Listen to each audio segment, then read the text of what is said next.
Very nice. The big chair. Hot seat. So, Philippians again? Yep. Might as well turn her up. Anything interesting or exciting this week? I cleaned my windows for the first time ever. It's feeling very... I have the desire to clean my windows most days, but never quite get around to it. Oh, Yes. They were cleaned not that long ago, but they were cleaned. in the year 2020? Oh yeah, like earlier in the summer. Yes. Did you clean them or did Raymond clean them? Oh, you cleaned them. I did. What are you going to But do? that's good. No, we're good. Good week. I seen a funny thing. It was like a meme, so it was. Mhm. I quite enjoy like construction memes, the funny ones. Ones I can relate to, you know. And I seen one. There's the group of guys. We got the apprentice. I get better soon card. And he's not even sick. Because he's not very good at the moment. You know. I didn't get it. Oh, that's okay. I laughed at that one. So That's we're probably thinking we would be in the recipient end of the Get Better Soon card. Yes. But we're going to probably go through 12 to 18 on this session. Yeah. And then see where we go from there. Let me see here. And then you've something to tell us about, Simon, in regard to shopping better. Yes. oh, that's right. I'll save that to the end. How does could we say how to support the small person? Nice. How to support the small Yes. guy? Mm-hmm. Oh, dear. Well, it also advances the gospel the same way it's titled in my Bible. True. Or here. So, That'll be good. I'll read it, sure, and then we'll have a wee chat and see what we've thought about it during the week. So, verse 12. I want you to know, brothers, that what has happened to me has really served to advance the gospel, so that it has become known through the whole imperial guard and to all the rest that my imprisonment is for Christ.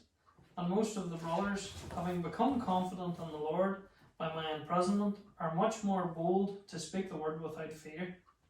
Some indeed preach Christ from envy and rivalry, but others from goodwill. The latter do it out of love, knowing that I am put here for the defence of the gospel. The former proclaim Christ out of selfish ambition, not sincerely, but thinking to afflict me in my imprisonment.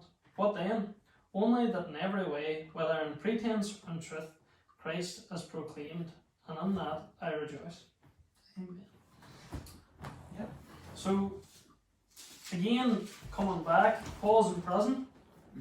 That's probably a location he's become familiar with. Mm-hmm. You know, apart from being in lots of churches, he was in lots of prisons Mm-hmm. and out of them.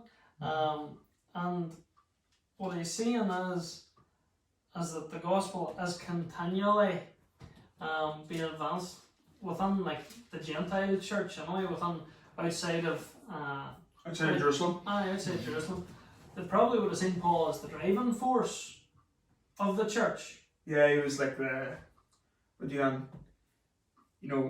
he was the former. You know, he formed it essentially. He was Laid the foundation. yeah.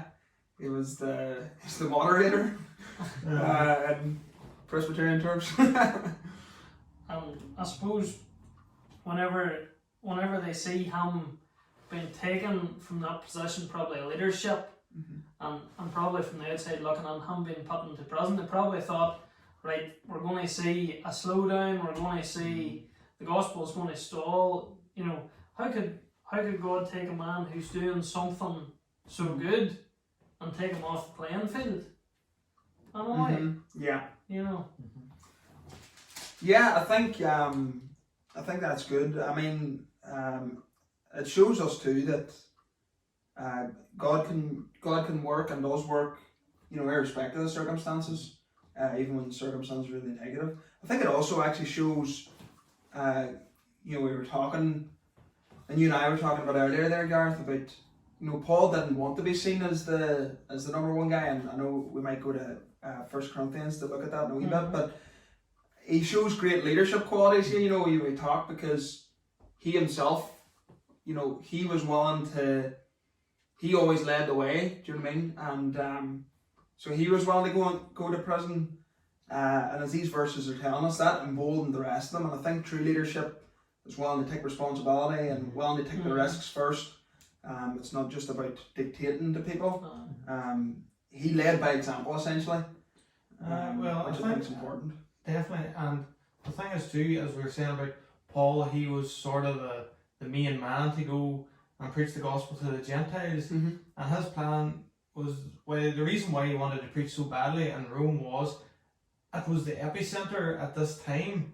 So if he could win Christians in Rome, it would reach out to the Roman Empire far further as if he went to anywhere else. It was like the hub at that time, and if he planted the seed there, it would spread out throughout Europe, and so it did. And it would become like the mother church, you'd almost say, and they would be sending. Yeah. Was that? And at that time too, Paul was already in prison for 2 years. At this point, you know, it took him 2 years to get to Rome as a prisoner. He was all the roads, so he was shipwreck and whatnot, and the miracles we've seen there. You know. And God really took him to Rome, probably in ways he didn't expect either. No. Because you see that there in Paul's letter to the Romans. 1:8, it's like, first I thank my God through Jesus Christ for all of you because his faith proclaimed, because your faith is proclaimed through all the world. So there was a church there in Rome. And then he talks about that he prays without ceasing for them, always in the prayers. And verse 11, for I long to see you, that I may impart some spiritual gift to strengthen you. And it was his heart to get there. But again, he just hadn't come to Rome just yet, and he was taken, as you say, as a prisoner. I think you can see that throughout the Bible. Us as just normal people, we have a way of thinking out things and how to go about things, and if we're going to do this, we do it this way and that way, where God, he is like sideblinds us, and no, we'll do it my way, and Justin is completely unorthodox, but it's all for God's plan, his kingdom and all, and the good of everything he does. But like Joseph, even there, the words you're kind of saying reminds me of Joseph. You know, whenever he was, his brothers obviously sold him into Egypt. He was there. He was in prison as well, many different years. But whenever it came and his brothers had met him and they were trembling at what was going to happen, he was like, "No, you planned this for evil, but God planned it for good." And again, you see that reverse of what they thought was going to happen, that God took a terrible situation and used it for his good. And again, that's what we're seeing here. You know, a lot of people probably thought Paul now is in prison. You know, what use then is he to the gospel? But again, he's just encouraging them as we move through. He's even sharing there that has become known throughout the whole imperial guard, and to all the rest of my imprisonment is for Christ. Because again, he's on trial in Rome. It's not just that he's in prison, he's appealing before Caesar. There's a trial involved, and again a defence to the gospel. And as we were reading there and looking up, he's actually appealing to Caesar. The Caesar who he's appealing to is Nero. So not the most. He wasn't the nicest guy. No, he's one of the worst. You know, so he was there. And again, the Imperial Guard would have been like the elite troops of the day. They were the Imperial bodyguard, hard men, and he was chained to these boys.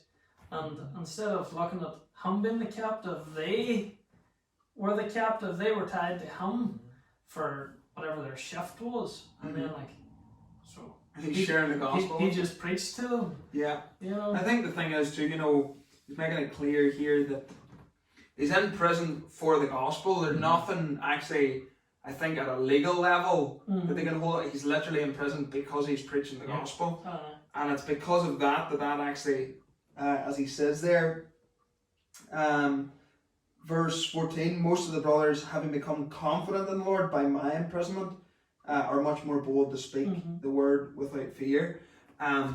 I think if Paul had been in for, had been arrested for legitimate reasons, say had been a bit crooked or something, or say he was, you know, then that probably would have had the reverse effect on the people. But I think it shows you that when Paul as a leader steps forward and he leads by example, that even when he's in prison, that that kind of leadership does embolden people, and it actually helps people say, well, you know what, I might not be in prison, but if Paul can go to Rome, preach the gospel, and go to prison for it and still rejoice, which is what we were saying last week was a big theme of his whole letter here, then surely there's something more I can do. I can be more bold.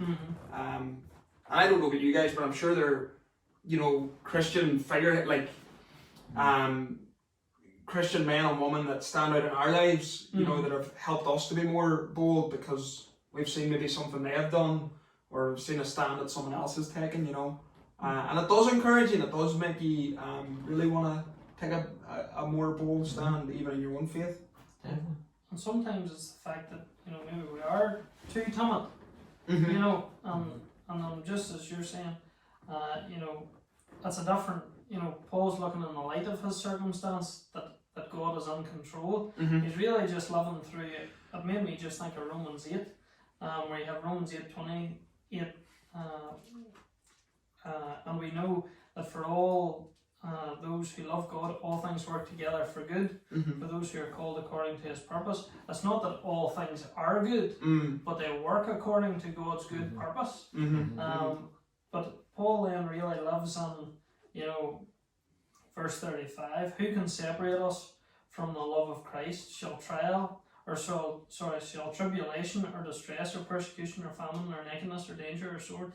Because, and we'll look at it later, whenever we get into verse 19, to love as Christ. Paul was always viewing, didn't like that his life was service, and that death was only just an entry into greater paradise, greater greater things, greater gain.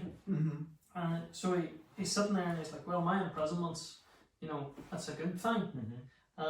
So the gospel's continually being preached. It's been preached more. People are more bold. But again, some indeed, and we're down there in verse 15. Some indeed now come, and again, there's always good and bad with things. Some indeed preach Christ from envy and rivalry, and others goodwill. So, and again, that's the likes of everything.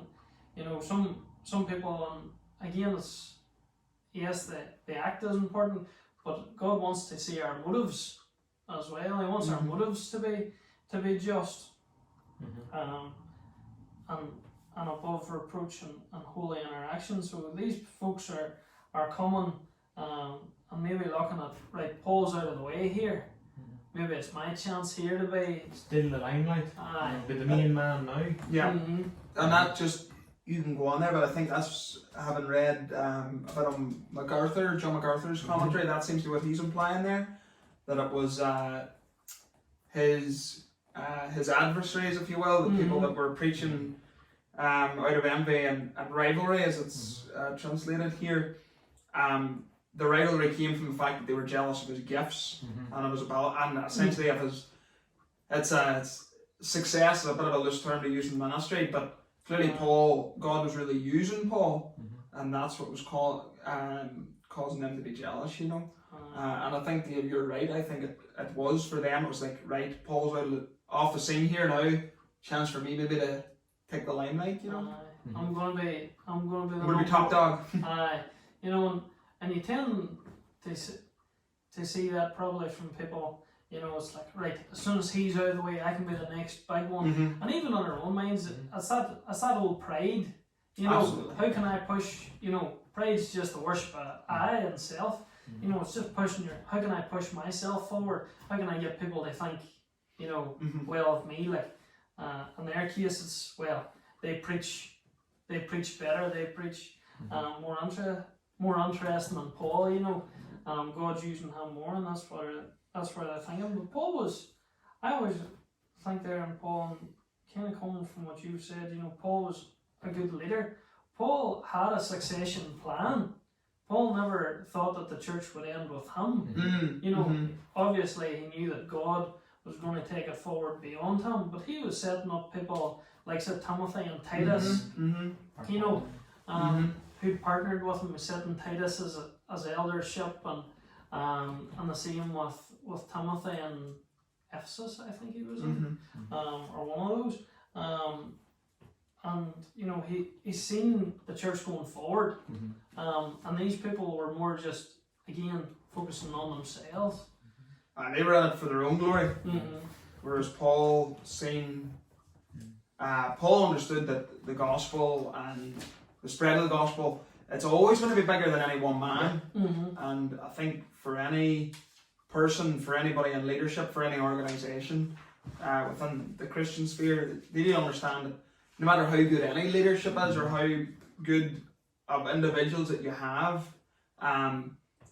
you know, no one or even two people can do everything.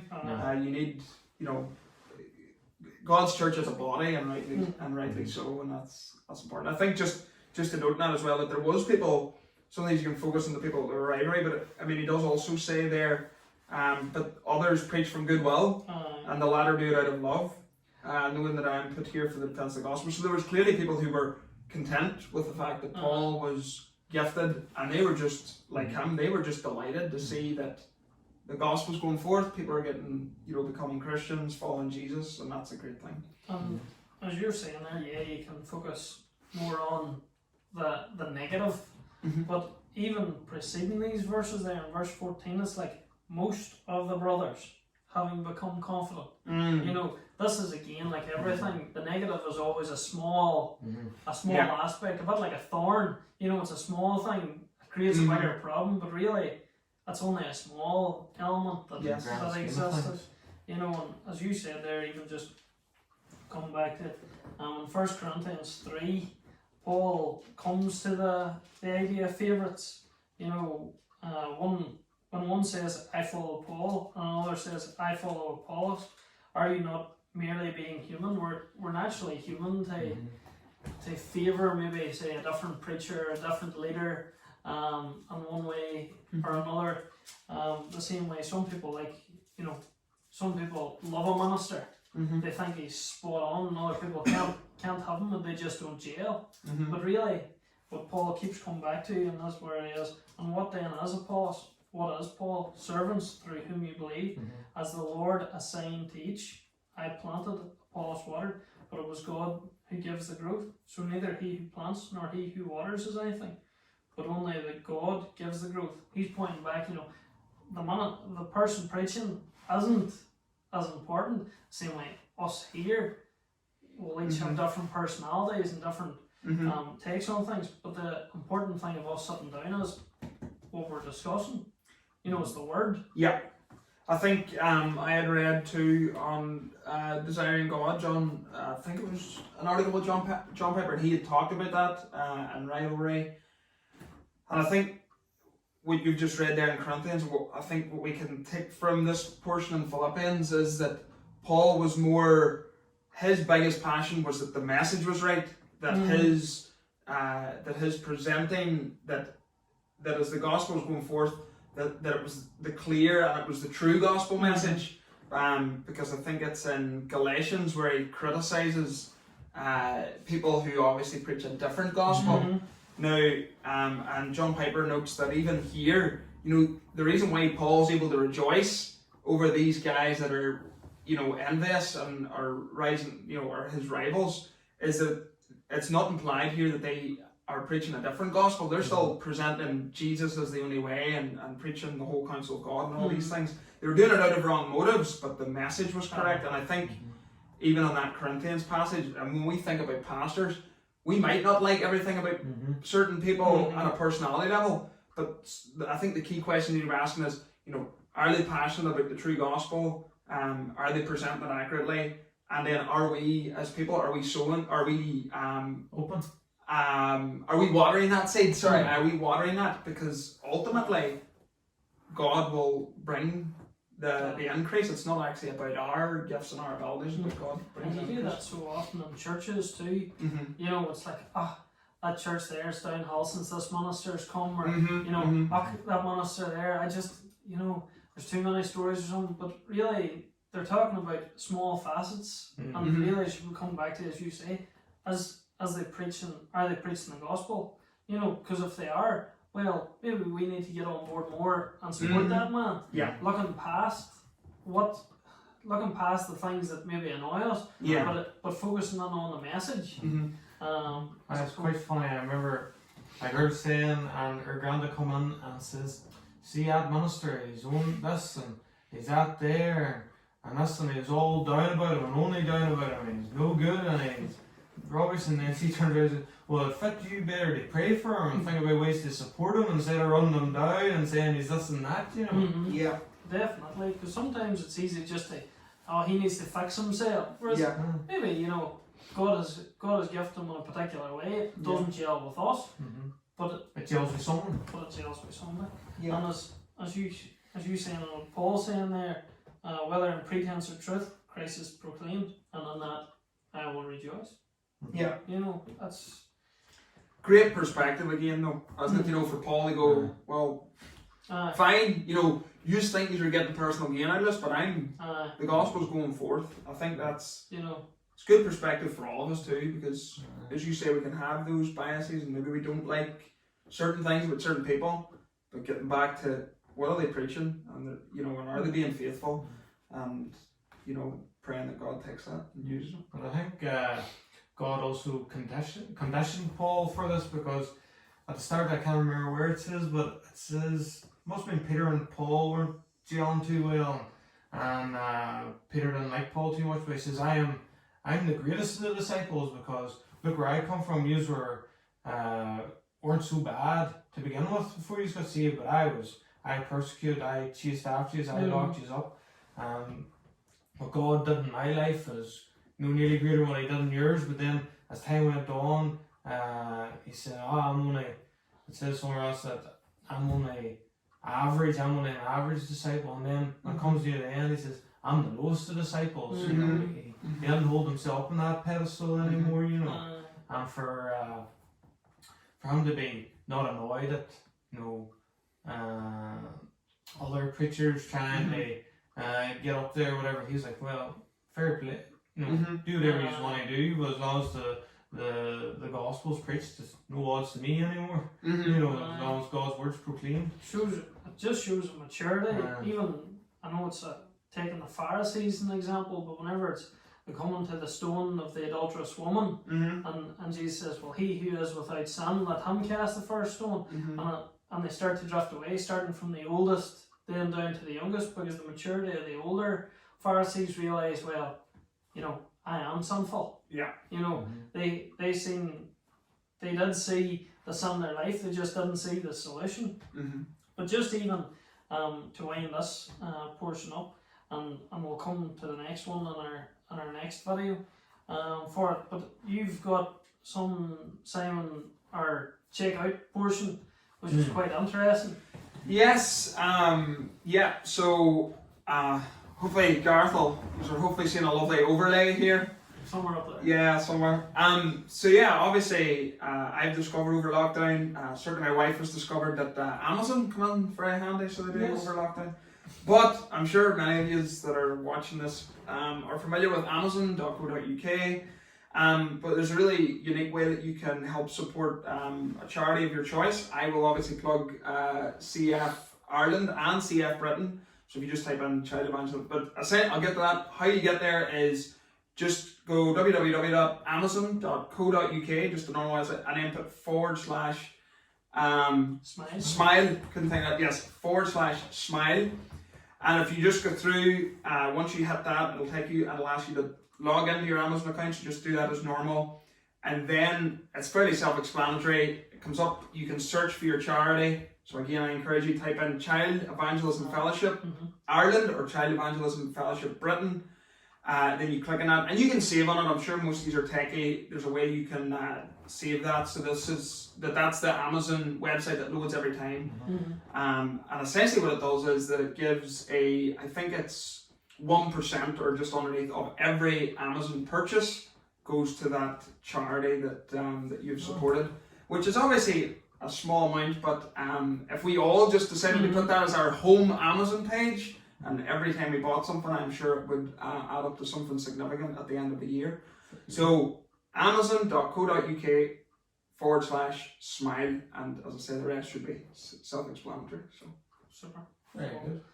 Next time buying who knows what, I buy everything on Amazon, Uh-huh. even before lockdown. So I'll be